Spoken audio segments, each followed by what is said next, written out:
Welcome to my show. And today we're discussing lead generation and prospecting techniques with rock star agent from Little Rock, Arkansas, Ray Allen. Welcome to my show, Ray. Thanks, man. Thanks for having me. Ray, what is your feeling about the market? We need to adjust, and what was working for us just a couple of years ago when it was as easy as post, hey, I'm an agent, come and work with me. Now things getting a little tough, a little challenging. And what is your feeling about the market? Well, so I think it's a big opportunity. It's more of a skills based economy than it used to be, as far as our job goes. So I think, as far as the lead gen thing, we are going to have to generate more leads in order to have the same amount of business. But, and that's just because right now, the size of the pie, the marketplace out there is smaller. There's fewer people looking to buy and sell. So we're going to have to make some adjustments and increase the number of leads we get. However, I think we also need to evaluate exactly what we're doing on behalf of the clients, because if we're not seriously looking at our service models and reevaluating them moving forward, then I think there's a lot of missed opportunity, and there's going to be some agents that don't even make it because they're not looking at those service models and making some changes. So, for instance, listings, especially for 2.5, 3 years, you've been able to put a sign in the yard and the property sell. Well, that's not going to happen anymore. So now you're going to have to verify and prove to your client that you're doing everything in your power to get the maximum exposure for their listing. And if you're not well versed on that, if you don't know how to do that, you're going to have some problems in the marketplace moving forward. And for buyers who can't find inventory because not enough is listed, you're going to have to show and prove that you're doing everything in your power to unlock inventory that's not accessible to everyone else in the marketplace. And if you don't know how to do that, I think that's going to be a real challenge. So I think lead gen is one huge side of it. Yes, you're going to have to increase lead gen. But once you get that lead, if you can't prove that you know what you're doing in a skills based economy, then that's going to be a whole different set of issues. The number of leads needs to come up, but not just the amount of leads, but also the quality of the service.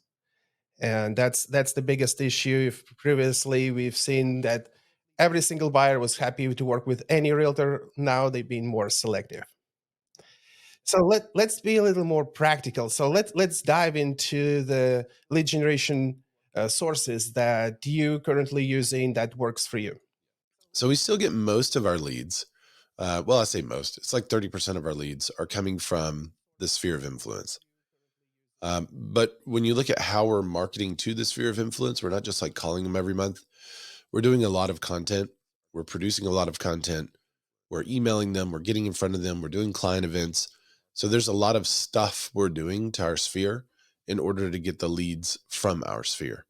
So it's not just like, hey, your sphere is there. They're sending you stuff. We're actively pursuing our sphere. And it's making up for our whole team about 30% of our transactions. Great. Well, I'm glad that you brought that up because a lot of agents that I coach chose Sphere as their prime lead source. So maybe we can go a little more deeper in details. What are you doing to nurture your Sphere? I know you mentioned that emails, client events, social media. So what is this step by step plan to get more business from people that you know? So if you're a brand new agent, I think you should write everyone a handwritten note, your own hand. Don't do the robot thing. Just if you're a brand new agent, write everyone in your sphere a handwritten note and come with an attitude of gratitude. Thank them for supporting you for everything in the past. Let them know that you're excited about their future, your future, and tell them that you've started a career in real estate and that you're going to call them. Then you send out the handwritten note and then you call them. And then when you call them, you say, hey, I just want to make sure you got my note. Then talk with them about what they're doing. They will ask you about what you're doing. And so now you've got a handwritten note and you've called them. On the phone with them, you say, by the way, I'm going to send you some of my new business cards. And so that's the next mailer that goes out, is a little thing that's just your business cards. And you, at this moment, you have to train them how to refer you. So say, whatever you do, don't just hand this card out.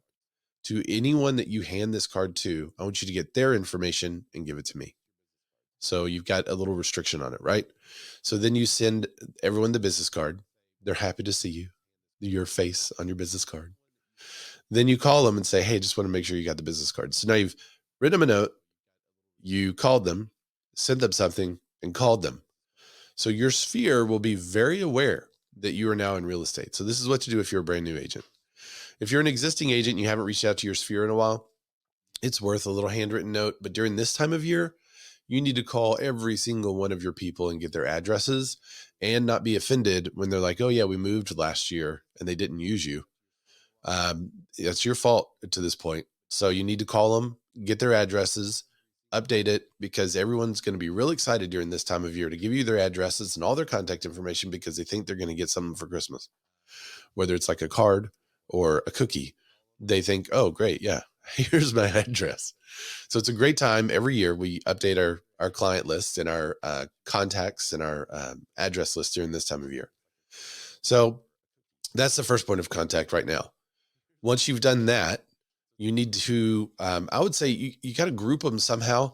You can go to Facebook and you can put your clients into a group, and not like not a Facebook group, but like a contacts group, so that you could just click a button and see all those contacts and all their posts.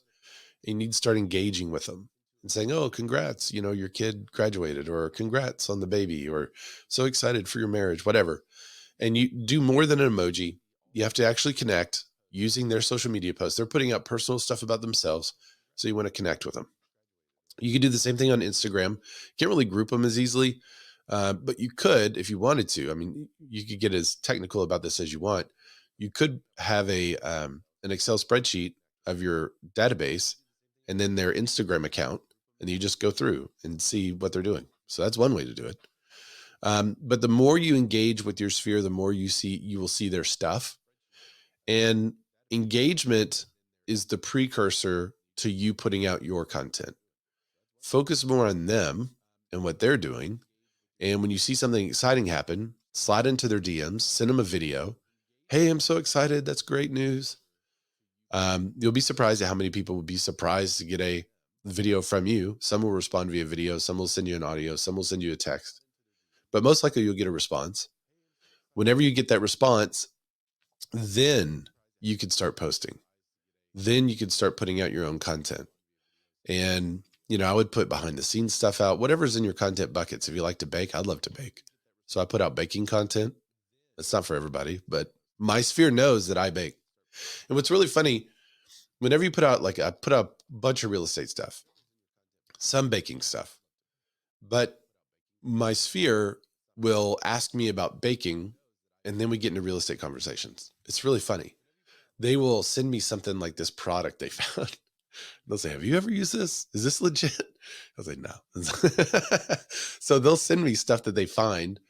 So I've been sent a couple of baking books because some people know that I love old cookbooks. And so I've been sent some books from people that follow me on Instagram. But it's just a little portion of my content. Maybe a couple of times a week I post something about it. But otherwise I'm posting about real estate stuff. But that little personal touch keeps a lot of people engaged. So that's kind of the second part. If you're a new agent, that's also how to do it after you've sent your handwritten notes, after you've reached out to your sphere. The next step, and this is what we're currently working on, is creating a Facebook group of our sphere and of our clients.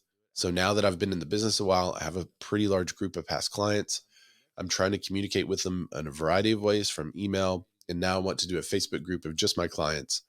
It'll be like a VIP list, and we'll put stuff out there first before we then send it in the email.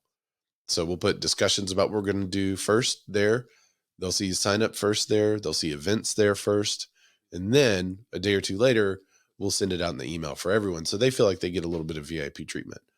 So that's kind of next step for us. Some people started that way. We didn't, but that's what we're looking to do next. The impression I'm getting, you connecting with your sphere on more of a non-real estate level, posting about baking. So how you bringing the real estate to the topic, and how you market yourself as a real estate agent to them?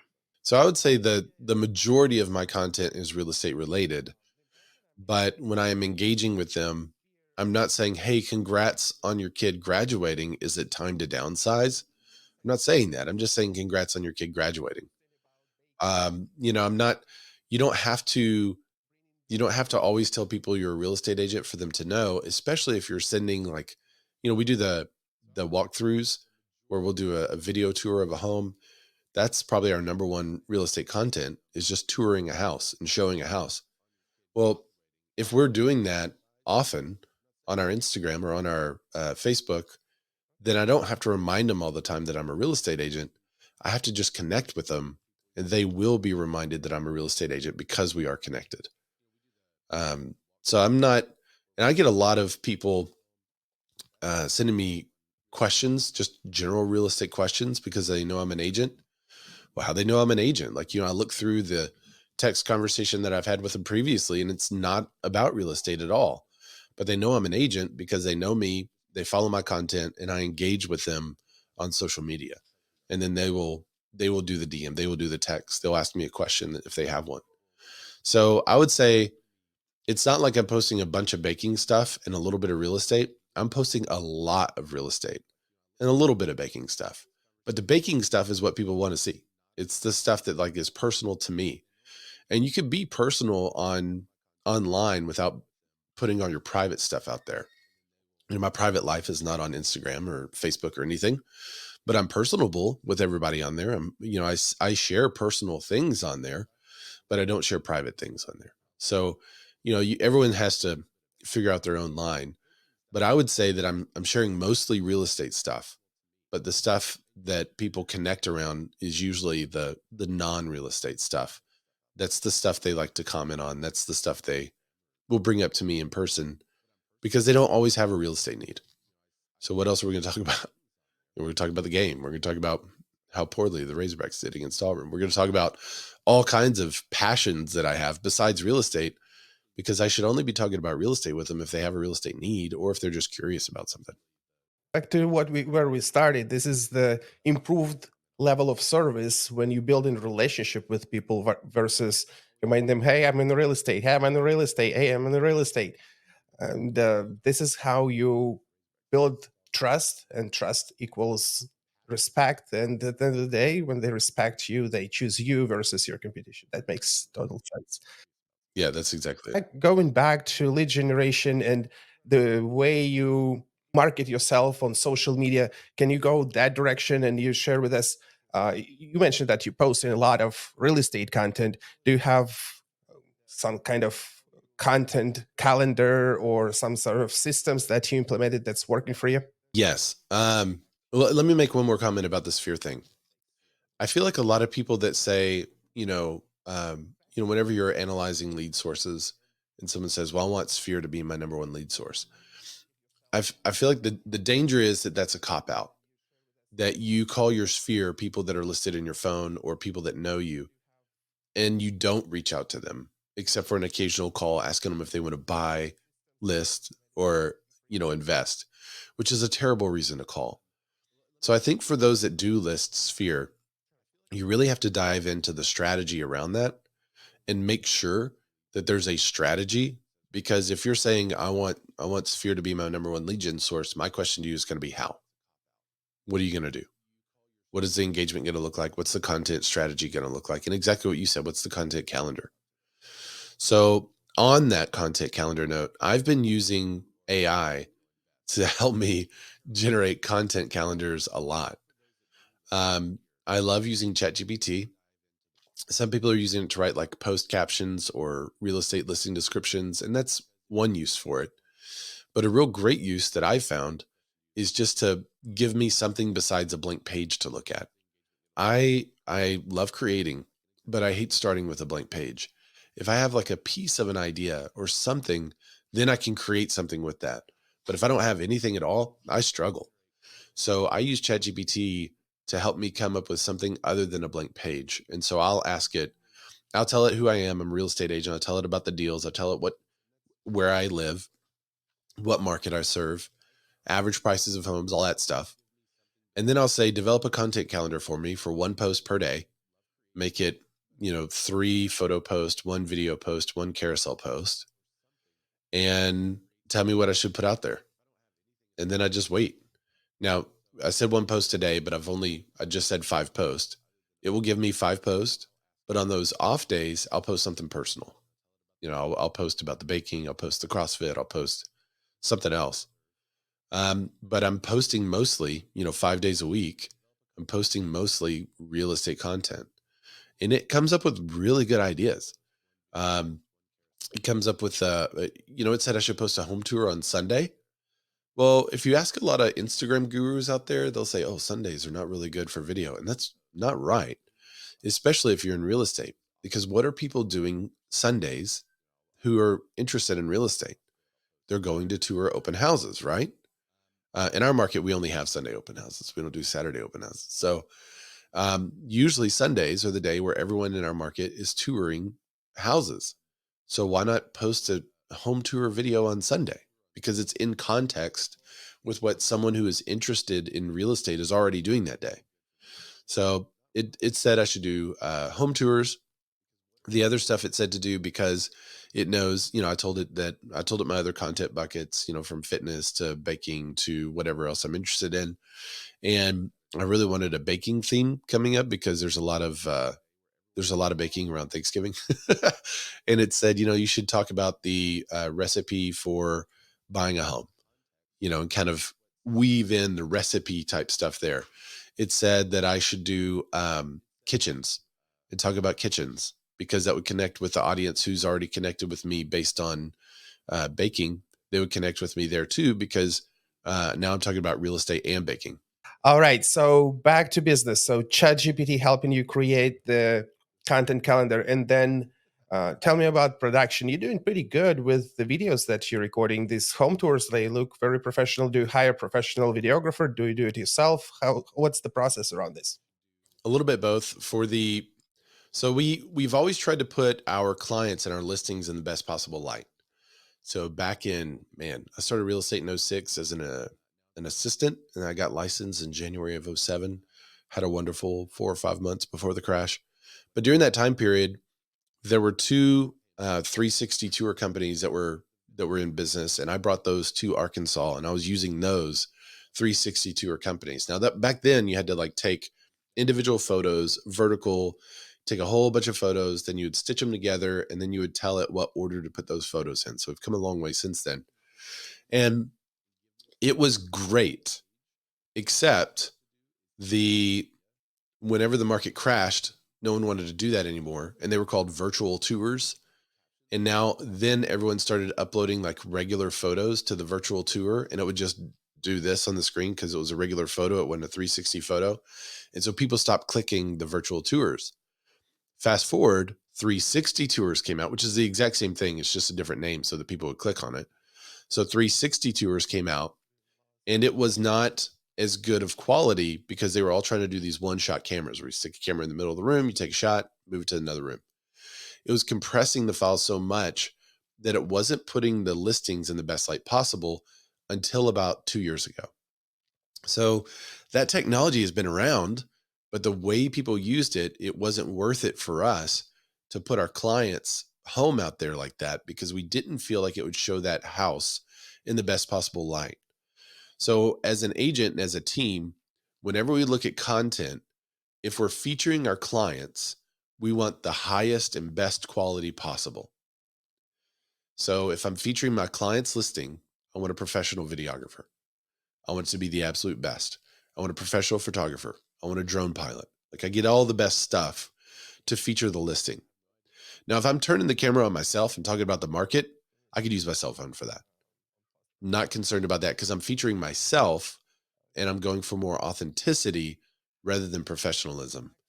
So yes, for our virtual tours or for our video tours, we use a professional.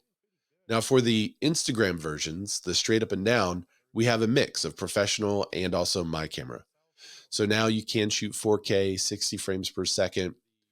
We have really great editors now that can speed up and slow down and all that kind of stuff. So I do a lot of my own vertical walkthroughs because the quality is so good, but the feel is so authentic because it's my own phone and I'm holding it myself and I'm giving you the tour myself. So that's a really nice mix of having a professional look with an authentic feel. But so there's two different kinds of home tours. The long version, like the 5 to 9 minute, That's always what we shoot for, but it winds up being like 3 to 5 minutes mostly because of edits. But we love getting like a 5 minute tour. That's great. That's what YouTube wants. And then we have the vertical versions, which are 60 seconds or less. Most definitely, these tours, they grabbing the attention because, especially when we market our own listings, sellers will make the decision based on the quality of the content that you produce. And obviously, again, circling back, that stepping up in the quality of the service is going to be the key point here in this changing market. uh, we covered the relationship first, that quality first, and this is how uh, this degree of separation will happen in the nearest future. Going through the winter time, especially, we're going to see even further decline. The degree of separation will absolutely play a huge role. Well, Ray, on the topic of lead generation, what are the lead sources you can add to this conversation today? Percent of our leads come from Sphere. Another 30% or so come from a mix between Google and our website. So we put a lot of attention into Google and the website. We split them apart as different lead gen sources so we can analyze them separately. So from the Google My Business slash local ad services and that type of thing, that's one category that we have. The other category we have is all the web traffic. So people that hit our website from whatever destination they hit it from, and then they register on our website to see more properties or to contact us, or they reach out and call us from the website. We track that differently than we do Google. And what it's allowed us to do when we look at all of our lead sources, we kind of add those together because a lot of people are going to Google us and just call us from our Google My Business page, that's great. Then a lot of people are going to Google us, see us, click that, go to our website, check out our website, and then call us. What's interesting is that the number of leads we've gotten from Google as a source is higher, but the volume from Google, the sales dollars, is lower. The volume from our website is higher, but the number of leads is lower. So one of two things is happening. Either the high net worth individual that is coming through our website, either they are not willing to just take Google's word for it, and they're doing extra research to make another click to then go to our website and check, or our website is drawing traffic to it that is from high net worth individuals, and we're getting a higher priced home off of the website than we are from Google. We can't quite put our finger on it. And so that's kind of a next year's project. Can we tell that difference? Can we figure out what's going on? But I don't really, I guess part of me is like, I don't really care what's going on. I just care that they keep clicking. Like as long as they're still clicking, this is a good thing. So, um, but it has been interesting to see, when we add up both Google and our website as a lead source, it does equal our Sphere. So then after that, we have a bunch of other stuff, from a referral website to a random sign call to a newspaper ad to, it's after the first big chunks of 30%, everything else is much smaller. Oh, I should mention agent to agent referrals, which is why I love coming on stuff like this, because hopefully somebody out there is like, oh, I will always remember Ray Ellen, Arkansas. So agent to agent referrals is another 15 or so percent. So then everything else is much smaller. So agent to agent referrals last year was a little higher, but that's because our lead gen as a whole was a little lower. So now we've increased our lead gen efforts. And so our agent to agent referrals has remained about the same as it was last year's, but now it's only about 15% of the pie. But overall, last year we closed about 60 homes. That was the first year that I restarted my team. I used to own my own brokerage. I went with Real Broker. So then I restarted a team last year. We sold 60 homes this year, our second year in operation. We're going to close right around 120 to 130, depending on how the year ends. That's where we're headed. So we've almost more than doubled our sales from last year, and that took a lot of, in this market especially, a lot of people are asked like, how are you doing that? Well, we're working 3 times as hard for twice the result. So we're working much, much harder for every one of our clients, for every one of our buyers, for every one of our listings. And because we're working harder and lead generating more, we are closing more, but it's taking way more effort than it was last year and the year before. I'm glad that you brought up agent to agent referrals. And for those who's watching us not in Tom Ferry ecosystem, they might want to learn more from you on that side. Do you put any specific systems in place to generate these referrals? I know you're everywhere on social media, but do you have any kind of agents events or any other ways of you bringing attention to yourself? Yeah, I go to as many events as I can. And I, there's a couple of things I intentionally do at those events. I, at those events, I stay up really late and I wake up really early. So I will get hardly any sleep at those events. And the whole time I'm there, I just want to connect with people. And so first day of the event, I go, I might have something to hand somebody, but it's really not about that. It's just about connecting with people and trying to have as many good conversations, quality conversations as possible. Then I want to connect with them on Instagram. So oftentimes people at events will see me, I'll have a conversation with them, and I'll say, by the way, connect with me on Instagram and DM me so I can connect our conversation with your account. And they will. They'll DM me and say, Ray, we talked so and so. That's what I told your wife to do that one time. And she DM me and she was like, hi, this is who I am and this is my account. It's like, yeah. So I always tell people that because when they DM me and they say, hey, this is so and so from Tennessee, now I'm watching their account. I'll respond back to them. Now Instagram knows that we are friends because we've responded in DM together. And so when I share content, when they share content, we see it.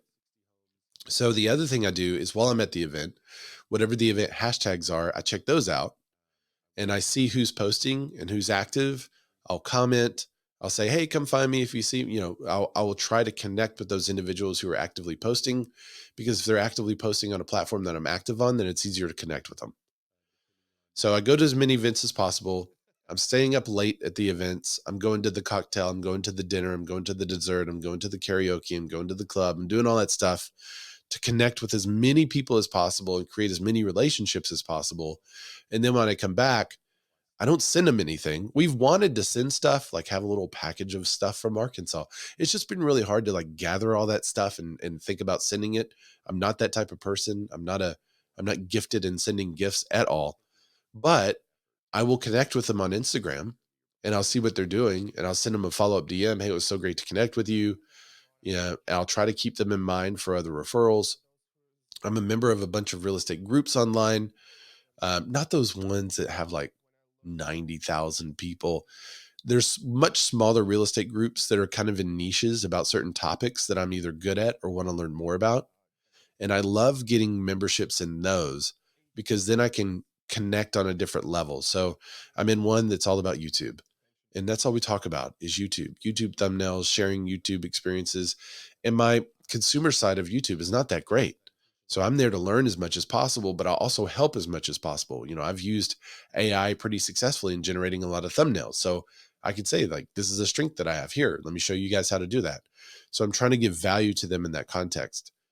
We do masterminds every single week. And those masterminds, I'm always inviting people. So if someone says, hey, I'm having a really hard time, well, this is back on AI, but one of my agent friends texted me and said, hey, how are you developing your SOPs? And I said, well, I'm using AI to do it. And so we just added that as a topic to our mastermind because they were like, can I get 30 minutes with you? And I would love to be able to give that person 30 minutes, but my calendar is booked. I don't have the room. But I do have a mastermind that I lead every single week. And so I just made that one of the topics and said, hey, that's going to be a topic this week. And then he was able to jump in there, get the information he was looking for. And then I followed up with him and said, was that helpful? Was that what you were looking for? And he said, yeah, kind of. Here's what else I need. And I was able to quickly send him a follow-up DM saying, yeah, okay, well, here's the answer to that. So one of my agent to agent strategies, I guess you could say, is trying to help as much as possible, trying to help the industry as much as possible. I have had a podcast for, I guess, 5 or 6 years, and all it is industry news. It's the longest running real estate news podcast. And all I do is I look at the news because I'm a newsie. I enjoy the news. I read it, and I just keep track of the real estate news that happens throughout the week. And then I put it in a rundown, and then I just go through the news and say, hey, this is what's happening this week. This is what, here's what happened on the latest NAR lawsuit. That's been major topic lately. Here's what Zillow is doing. That's another one. Anytime Zillow is doing something, like it's a highly attended show. But the show is live like this, and people can comment, and then I can address their comments. We also broadcast at the same time on Clubhouse. So people can literally say something and it's live on air. And so somebody will say, hey, I've got a question about that, or hey, I've got some insight about that. And whenever they're doing that, it's broadcast live. We take that and then we put it out as a podcast. Most of the listeners to that show listen to the podcast version of This Week in Real Estate. They're listening to that podcast version, but I have a group of people who will listen live and add to the conversation. And some of them have gotten referrals from the show who are they're not co-hosts or anything. They just appear on the show, and people know that Dusty's in Arizona. And so if somebody has something in Scottsdale or Phoenix, they'll call Dusty, and she can either, if she can't handle it, she'll direct them to somebody who can. So that kind of thing is happening. And for me, as the host, I will get a lot of agents that know about the show. They may or may not watch the show, but they know about the show and they know I'm in Arkansas. And so if they know those two things, if there is an Arkansas referral in a group, they'll say contact Ray. Even if it's not my area, they'll just say contact Ray. And that's what I want. So I tried to brand myself as the agent from Arkansas as much as possible, even though I cover, like, there's 4 or 5 counties in the middle of the state. One day we'll expand to Northwest Arkansas. One day we'll expand to Northeast Arkansas. But right now I have great agents in both of those places that I can refer you to if I don't cover it. There's a lot of real small towns in Arkansas. And if somebody has something, they'll call me. And I have a great agent probably in that little small town that I can refer you to that'll handle it. So I don't mind being called about stuff that I don't handle because I'll hook you up. But more often than not, I can serve them.